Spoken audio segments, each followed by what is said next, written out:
being a parent and having a name and having the world look at you up here, and your children, they gotta be the ones that kind of feel the wrath of being Emmitt Smith's son or Edgerrin James' son. Like, how did you deal with that part when you know you had a son? Wow. You're one of the greatest. Wow. And your son, he went to Stanford, right? Yeah.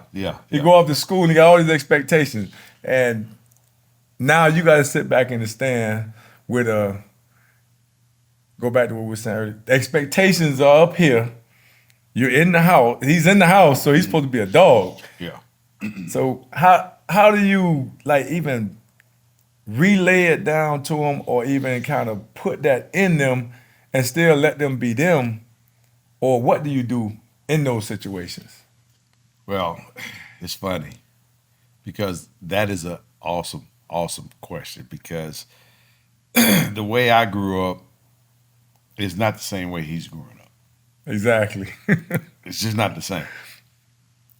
But how do you create the environment for him to be in a competitive environment? What I did was, first and foremost, I put him in the most competitive environment that I could. I took him out of the suburbs. Well, y'all was in Dallas? Or y'all We were in Dallas. Okay.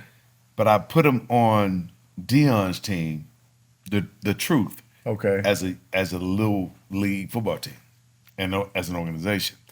And they played select football against some of the best. Okay. And I put my son out there, and he had to go up against Darren Woodson's son and other people's son. So you know how we do it in the hood. Right. It's gonna be an Oklahoma drill, and it's gonna be mano, and you're gonna have to do it. And my son had to learn, just like you and I had to learn, Right. how to compete. Because I think competition is the one thing that's missing in most people's lives right now, because most of them are growing up in this place of comfort, and then when they run into a place of discomfort, they coward. Right. They hit the transfer portal. Yeah, they hit the transfer portal and all this bush stuff. Because competition, they run away from. They're looking for the easiest route out. That's where we are in society today. With my kids, I put them in the most competitive environment I can put them in, even though they were coming out of the suburbs. And I'm gonna say the suburbs because where we live was the suburbs. It wasn't the ghetto where I grew up at. It wasn't 138 that had a score. It wasn't none of that BS. It was straight up. It wasn't no government cheese. They had proper food and proper drinks. They had the bottled water. They had all that. They had everything that they need. But they did not have the environment which I came from. That fight, that hunger, that thirst for independence, that thirst for competition. So I had to create those moments for them. With my kid and all my kids, I've always told them, you don't have to do what daddy did. Whatever you do, we're going to compete. And we got to be the best at it. Yeah. Period. You may not win all battles, but damn it, you better win some battles. Or it ain't for you. Or it ain't for you. Yeah, it's just not for you. So you have to understand the mission is not about doing what daddy did. The mission is about putting you in an environment so you understand that the world is not forgiving. Right. And it's not equal. It's there for the person who has the drive and the determination to be successful. And you have that in you. You are my seed. DNA is there. How can you not want to fight for what you believe in? So we got to have a faith, a belief, and a determination to be successful. You put those three things together, then you add in knowledge, work ethic, and all these other things, you have a chance. Definitely got it. I didn't say you will, you have a chance. Definitely got That's the beginning. Because if a boss says the wrong thing to you, are you going to fold? Are you going to listen and hear what they're saying versus how they're saying it? Right. Some people get caught up in the how versus what they're saying. They don't listen to the message. The message is tone. much greater than the how. Yeah, the tone and The way, tone. like, Oh, your tone is different. disrespecting me. Yeah, you disrespecting you. Yeah. You ain't earned the respect yet. Right. So it's those things to me that are very critical to the mindset of the individual. Because I know your coaches got in your face and said some things that tick you off. Yeah. I had some coaches get in my face that said some things that tick me off, even as a professional athlete. But it was for my good. Right. It was for me to reflect upon.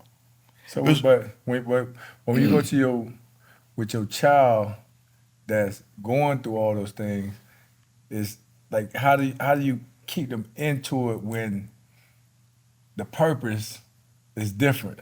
Right. Great. I'm gonna tell you this story. My son EJ, I'm gonna give you the context. My son EJ was born May 15th, 2002. My birthday is May 15th, 1969. Same birthday. Same birthday. Same day. I share it with my oldest son. You talking about pressure. I gave him my name. That's pressure. Pressure. Because there was no way I could not give him my name when he was born on my birthday. So he is Emmitt James Smith the fourth. His sophomore year in high school, I believe, maybe his junior year in high school, he came to me one day. He said, "Dad, how do you deal with the pressure?" Out of the blue. I'm like, "Pressure? Son, tell me what It didn't exist. Tell me what you're dealing with." I said, "What are you feeling?" He said, "How do you deal with the pressure? With everybody wanting you to do this and the expectations of this and blah, blah, blah, blah, blah." And I looked him square in the eyes and I said, "Let me ask you this. Are their expectations any different than what you have for yourself?" That's good right there. And he said, "No." I said, "So where's the pressure? That makes so much sense. Right Where's the there. pressure? Do you expect to be something special? Whatever that may mean.